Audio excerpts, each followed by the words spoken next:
देश के विभिन्न न्यायालयों में लाखों केस पेंडिंग हैं। लाखों लोग जमानत के लिए तरस रहे हैं, लेकिन मिलॉर्ड भ्रष्टाचारियों पर मेहरबान है। जी हाँ, हमारे देश के मिलॉर्ड भ्रष्टाचारियों पर मेहरबान है। शुक्रवार को पुनः एक बार यह साबित हो गया कि इस देश की कानून आम जनता के लिए अलग है। बड़े राजनेताओं, बड़े उद्योगपतियों एवं बड़े लोगों तथा कथित बड़े लोगों के लिए अलग है।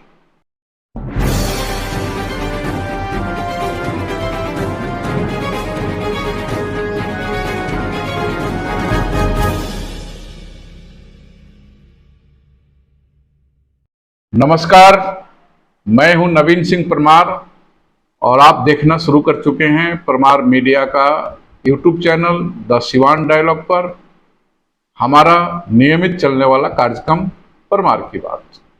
आज के वीडियो की बात मैं आगे बढ़ाऊं, इसके पहले मैं आप सभी अपने श्रोताओं, अपने दर्शकों से क्षमा मांगना चाहूँगा कि काफ़ी अंतराल के बाद परमार की बात का यह एपिसोड आया है। चुनाव का दौर है, अभी हम सत्ता के महासंग्राम की बातें कर रहे हैं, चुनावी राजनीति की बातें कर रहे हैं, इसलिए परमार की बात का एपिसोड कुछ अंतराल पर आ रहा है। आज के इस वीडियो में हम चर्चा ये करने जा रहे हैं कि किस प्रकार से देश का माननीय सर्वोच्च न्यायालय आम जनता के लिए अलग सुनवाई करता है, देश के बड़े राजनेताओं के लिए अलग सुनवाई करता है। ऐसे तो भारत के न्यायालय के इतिहास में, स्वतंत्र भारत में ऐसी बहुत सारी जजमेंट आए हैं, बहुत सारे घटनाएं हैं सर्वोच्च न्यायालय से, हाई कोर्ट से जुड़े, जिस पर चर्चा किया जाए तो सैकड़ों घंटे के एपिसोड बनाए जा सकते हैं।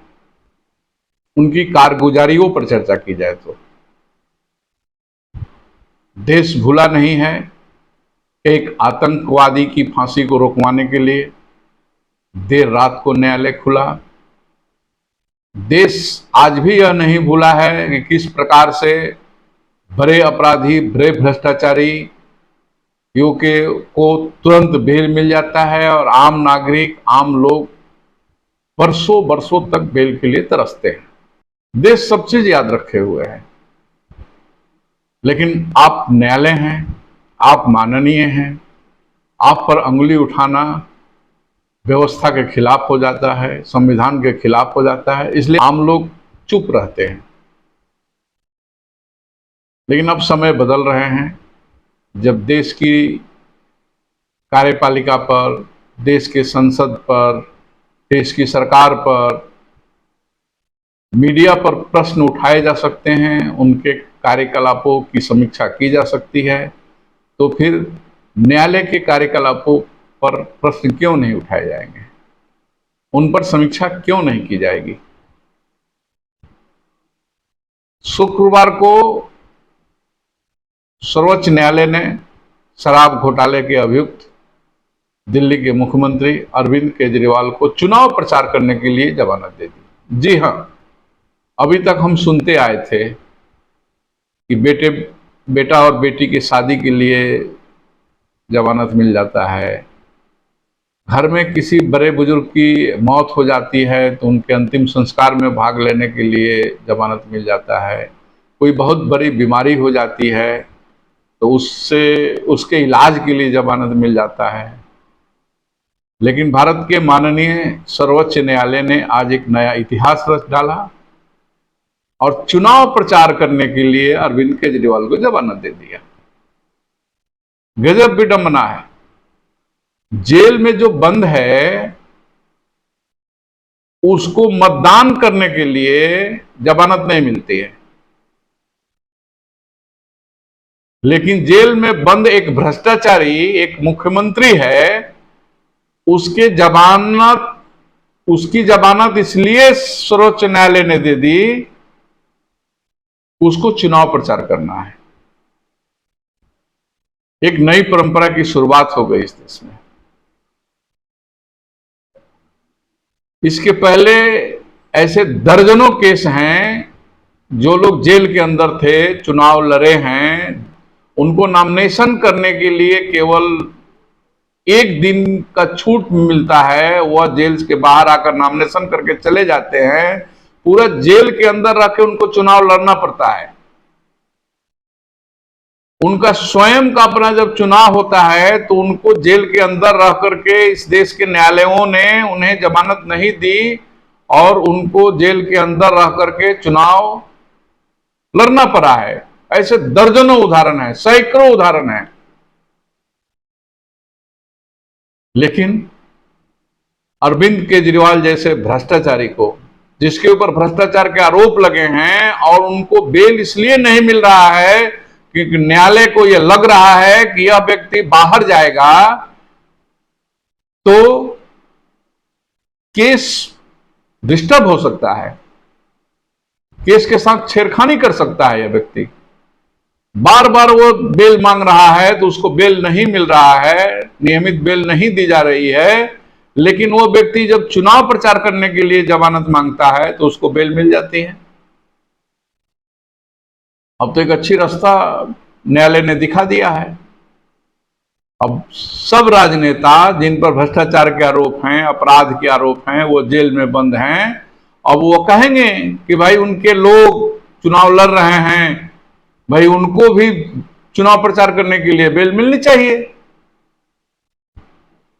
नेता ही क्यों मांगेंगे? अब बिजनेसमैन होगा, भ्रष्टाचार किए होगा, जेल में होगा, बंद होगा, वो कहेगा कि भाई मेरी कंपनी डिस्टर्ब हो रही है, मेरा शेयर गिर रहा है, इसलिए मेरे कंपनी को व्यवस्थित करने के लिए मुझे बेल दिया जाए।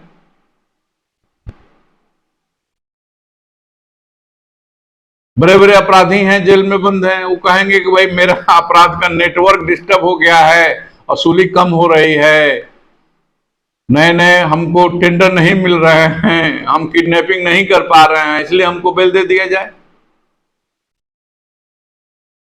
यानी अब समय आ गया है कि इन माननीय न्यायालयों के द्वारा किए गए निर्णयों की समीक्षा की जाए। जिस प्रकार से हम सरकार के विभिन्न कार्यों की समीक्षा करते हैं,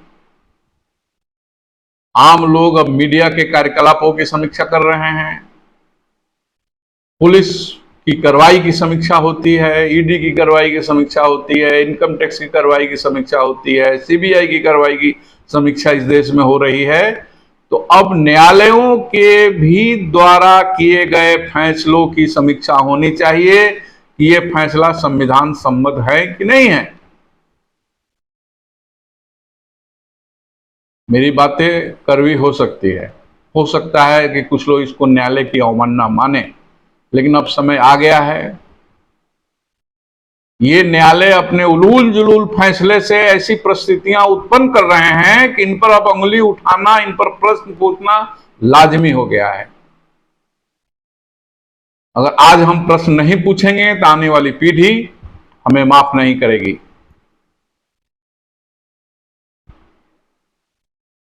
इस देश के माननीय न्यायाधीशों के कार्यकलाप, उनके रहन सहन, ये केवल सुप्रीम कोर्ट और हाई कोर्ट की बात नहीं है, जिला न्यायालयों में भी ऐसी बहुत सारी समस्याएं देखने को मिल रही हैं। इन पर भी अब समीक्षा की जरूरत आ पड़ी है। सर्वोच्च न्यायालय ने शुक्रवार को जो फैसला दिया है अरविंद केजरीवाल के बेल पर, इसके बाद ट्विटर पर ट्रेंड कर रहा है भारत की दोगली न्याय व्यवस्था। पूरे दुनिया में थू-थू हो रहा है, लोग हंस रहे हैं हमारी न्याय व्यवस्था पर। आखिर ऐसी परिस्थितियां क्यों बन जाती है? इस देश का न्यायालय बड़े लोगों के लिए दूसरे प्रकार से सुनवाई करता है, आम लोगों के लिए दूसरे प्रकार से सुनवाई करता है। बड़ा से बड़ा अपराधी हो, बड़ा से बड़ा भ्रष्टाचारी हो, बड़ा से बड़ा वकील रख लेता है और 24 घंटे में उसको जमानत मिल जाते हैं। एक आम आदमी जो कोई गलती नहीं किए रहता है, व्यवस्था का मारा रहता है, वह जेल जाता है, बरसों लग जाते हैं उसको जेल से छूटने में, जमानत मिलने में। आज के वीडियो में बस इतना ही।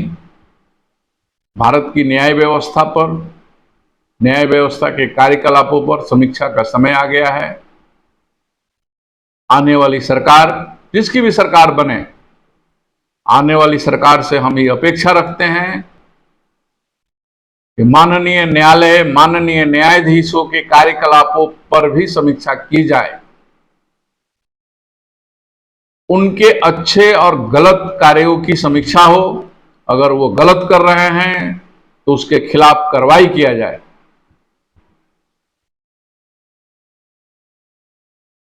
अरविंद केजरीवाल जी बाहर आ गए हैं, अब वो वोट मांगेंगे।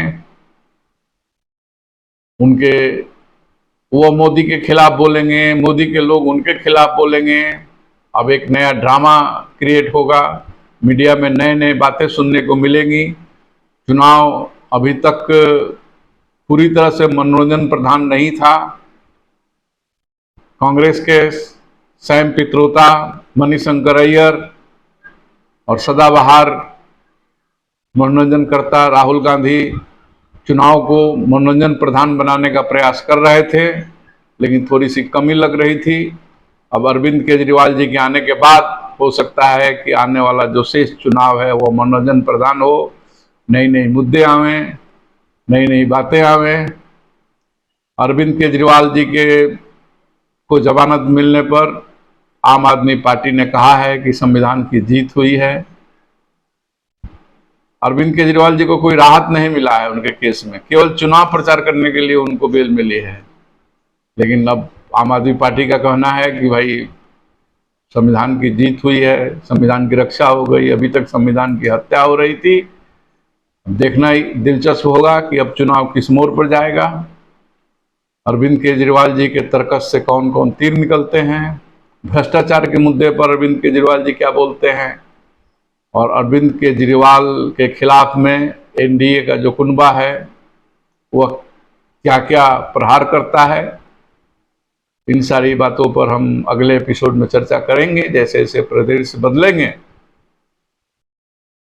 बस अंत में एक बार पुनः हम कहना चाहेंगे कि सर्वोच्च न्यायालय ने जो भी फैसला किया है अरविंद केजरीवाल को बेल को लेकर के, प्रथम दृष्टि में वह उचित नहीं हुआ है।